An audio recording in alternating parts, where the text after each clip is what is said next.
Hello everyone, I wanted to share a story with you that I think will definitely go down the memory lane for us.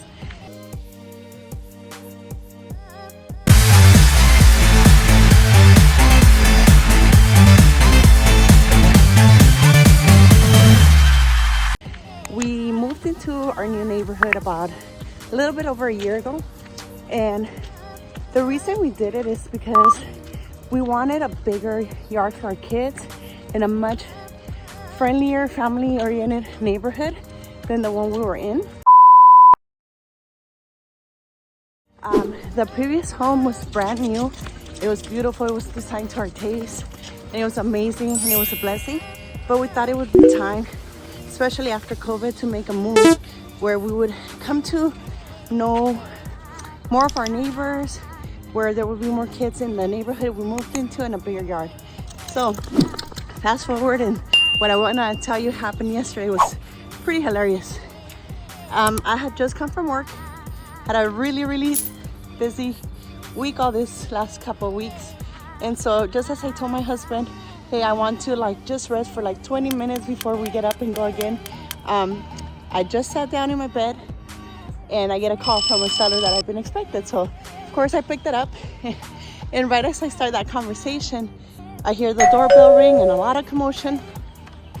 Well, I was on this call, so I could only pay attention to that, right? And so shortly after, my husband walks into the bedroom and he's like, our chickens went outside, they're running around on the street. So I get up and I come outside of my house, and literally there's 20 neighbors in the front yard. So let me show you the culprits of this story.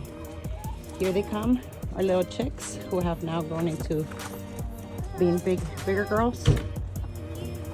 They are now getting used to, well, they've been used to roaming around our yard for the last, let's say, 5 weeks or so.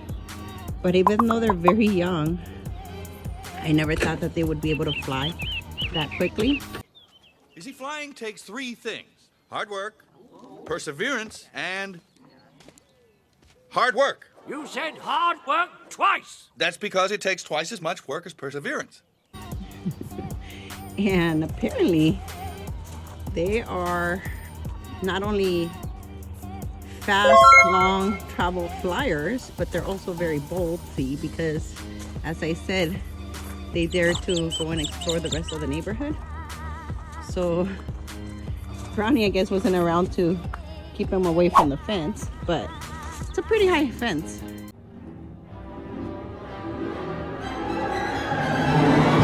Mr. Tweedy, what is that chicken doing outside the fence?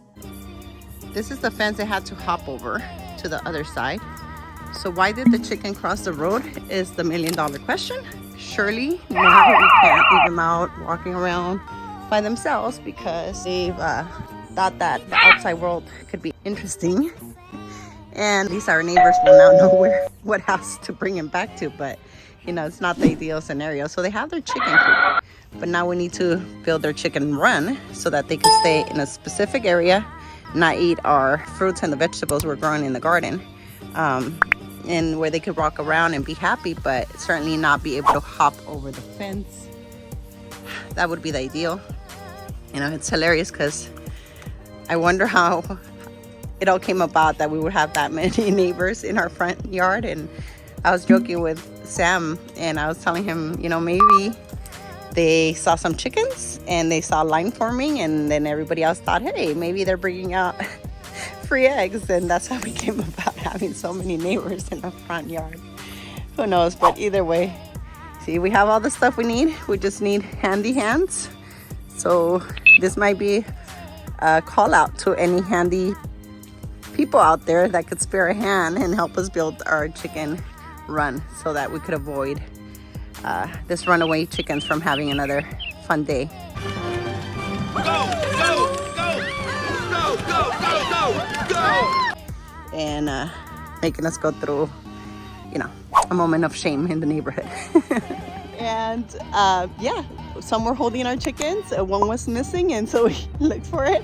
And you know, after all it was said and done, I mean, it was just hilarious because I was telling my husband, well, that's one way of getting to know the rest of the neighbors. But surely enough, what's really cool about it is to know that we've come to be in a neighborhood where everybody cares about each other, where people look after one another, and where you could truly get to know your neighbors on a first name basis, have their phone numbers and whatnot.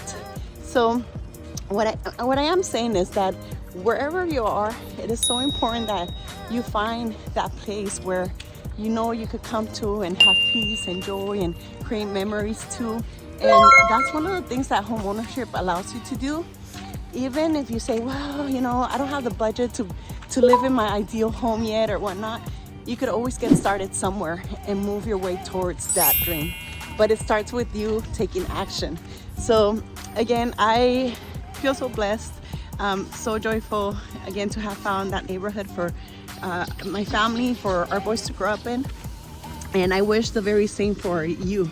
So again, if you have been considering starting your home ownership journey, or if you're ready to upgrade and move on to that neighborhood you're looking for, or that house that you have been dreaming of, make sure you give me a call today and we could get started on that process. We love to help families reach their dreams. That's what we do. And so I would love to be able to help you do just that. So until next time, this is Rosa Karp with the Karp Realty Group, where we help people build wealth through real estate. Sorry if it's shaky. I'm walking the dogs and I'm walking the birds this morning. So if you see these little bandits out on the street, they usually go in a group of 3. The most important thing is we have to work as a team. You could always send them back to the couple. For sure, the red and the black one will be out. The golden one, she'll think about it, but when she's out, she's the harder one to catch. Come, girls. Come here. For more real estate news or tips, please follow us on YouTube or any of our social media channels. This is Rosa Karp with the Karp Realty Group, where we help you build wealth through real estate.